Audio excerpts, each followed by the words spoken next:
अंजली काकडे सध्या दुधाविनाच चहा पितायत. दुधाचा चहा प्यायची त्यांना भीती वाटते.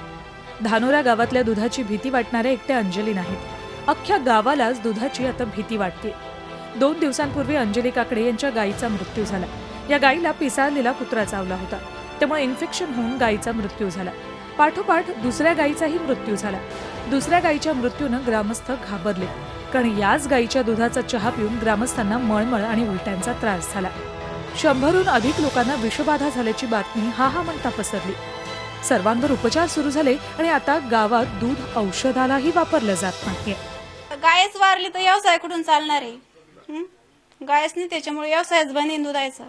तीच कर्जावर घेतलेली होती गाय, आता तेच मुश्किल झालं. कष्ट करून फेडायचे तेच पैसे. ते दूधच पिण्यात भीती वाटते ना, कुठलचं तरी पिऊ नये म्हणून असं वाटतं ना मनाला. आपल्याला सुद्धा वाटतं की आपण बी तसं ना बाबा. मग नंतर ते शेतकऱ्यानं म्हणजे ते गाईवाल्यानं बांधून टाकली, तिचे उपचार केले, पण ते काही उपचारात साक्षीच झाले नाही. नंतर ती गाई मरण पावली. धानोरा म्हटलं की दुधासाठी प्रसिद्ध गाव. गावात 3 डेअरी आहेत. रोज 1000 लिटरहून अधिक दूध सिल्लोडला जातं.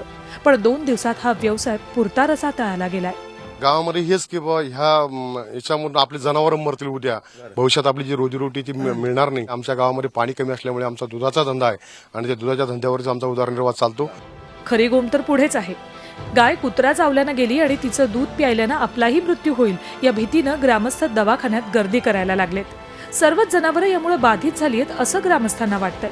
अखेर पशुवैद्यकीय अधिकाऱ्यांनी गावातली झाडून सगळी जनावरं तपासली, तेव्हा साऱ्यांनी सुटकेचा निश्वास टाकला.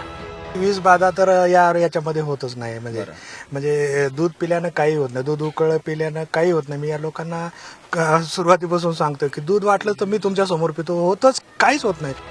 वैद्यकीय अधिकारी गावात आले, ग्रामस्थांना औषधं दिली, लोक घरी गेले.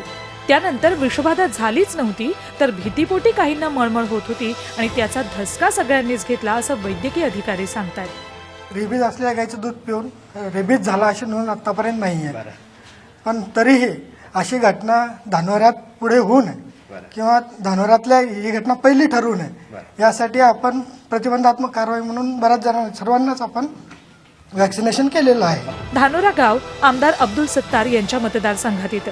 गावात कुत्रे सोडले जातात, त्याचा त्रास होतो असं ते म्हणाले. यापुढे जर कुत्रे गावात सोडले तर जिल्हाधिकाऱ्यांकडे तक्रार करणार असल्याचंही त्यांनी म्हटलंय.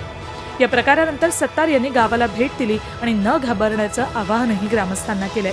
शासनाने असे शहरामधले पागल झालेले कुत्रे असतील किंवा त्यांना काही बिमाऱ्या असतील किंवा मोठ्या प्रमाणात रोगराई पसरणाऱ्या असे काही जनावर असतील त्यापासून गावकऱ्यांना ग्रामीण भागाला संरक्षण द्यावं. गावातल्या प्रत्येकाची प्रकृती आता चांगली आहे, पण दुधाची दहशत मोठ्या प्रमाणात पसरली. पण ही दहशत गावातल्या दुधाच्या व्यवसायासाठी चांगली नाही. त्यामुळे ही दहशत जितक्या लवकर जाईल तितकं चांगलं. धानोरा औरंगाबाद विशाल करोळेसह bureau report, Zee media, Mumbai.